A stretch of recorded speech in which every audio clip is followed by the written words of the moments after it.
నమస్తే 123 విశాఖ వార్తలకి స్వాగతం.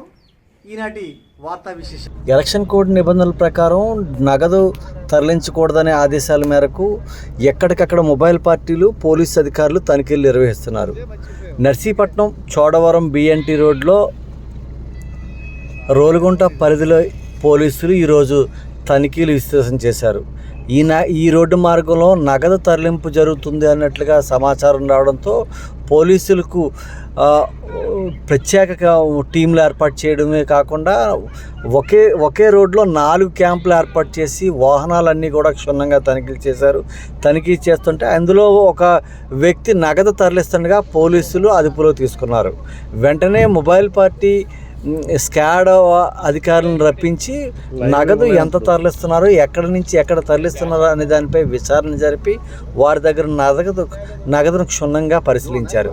అయితే నగదు తరలించడం వాస్తవమే. అయితే నగదు అయితే జీడి పిక్కల వ్యాపార నిమిత్తం తరలిస్తున్నాము.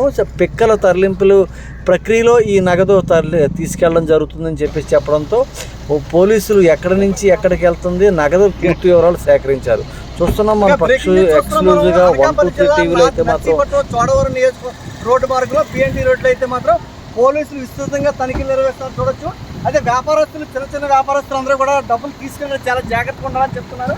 మన దగ్గర చూస్తున్నాం 25,000 అంటే ఈయన వ్యాపారస్తులు కూడా 25,000 రూపాయలు అయితే తన వ్యాపార నిమిత్తం ఇక్కడి నుంచి లావాదేవీలు జరుపుకుని వెళ్తున్నారు. అయితే నర్సీపట్నం సంబంధించిన నాతవరం అలాగే అన్ని ప్రాంతాల నుంచి కూడా వీళ్ళు తిరుగుతామని చెప్తున్నారు. అయితే చోడవరం నియోజకవర్గంలో మొబైల్ పార్టీ అంటే రోలుగొండ మండల సమీపంలో ఉన్న మొబైల్ పార్టీ ఎస్ఐ సురేష్ గారి ఆధ్వర్యంలో అయితే మాత్రం ఫ్లయింగ్ స్క్వాడ్ ఆధ్వర్యంలో చూడొచ్చు. మనం విజువల్స్లో చూసే ప్రయత్నం చేస్తున్నాం. సో రైతు అయితే మాత్రం తన దగ్గర నుంచి 23,000 రూపాయలు పట్టుకెళ్తాం సార్ అని చెప్పేసి ఇప్పుడు పోలీసులు కూడా చెప్పడం చెప్తున్నారు. అది మనం ఎక్స్క్లూజివ్గా అయితే మాత్రం విశాఖ అనకాపల్లి జిల్లాలో అయితే మాత్రం ప్రత్యక్షంగా మనం చూసేవి అంటే సాధారణంగా చాలా మంది రైతులకు ఇబ్బంది పడుతున్న దృశ్యాలు అయితే మనకు కనపడుతున్నాయి. అందులో భాగంగా ఈరోజు ఇక్కడ జరుగుతున్న విషయం అయితే సార్ ఎక్కడి నుంచి వస్తున్నారు, ఏంటి మీరు ఈ డబ్బులు తీసుకెళ్తారు ఏమన్నారు శాస్త్రి గారు?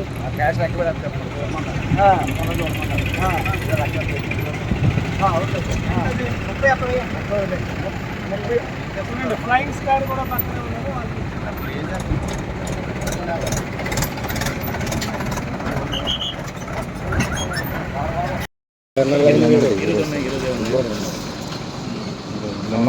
అంటే దీనికి సంబంధించిన ఓచర్స్ అండి అవి ఎవరికి ఇస్తారు మీరు?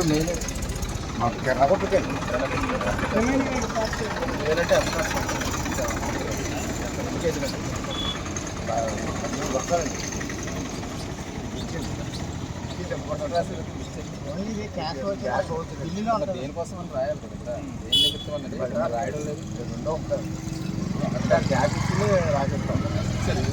ఏముంది దేని నిమిత్తం ఇచ్చారన్నది కూడా ఉంది కదా. చెట్టుపండు మిర్చి ఏదో రాయాలి కదా, అది ముందుకు వెళ్ళిపోతున్నాయి. మరి అది రాయిపోతే దానికి అర్థం ఉంటుంది.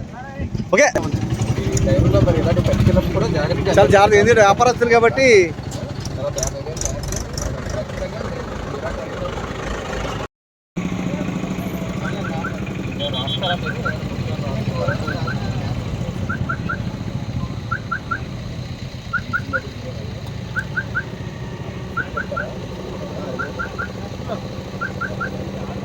లక్ష్మణ్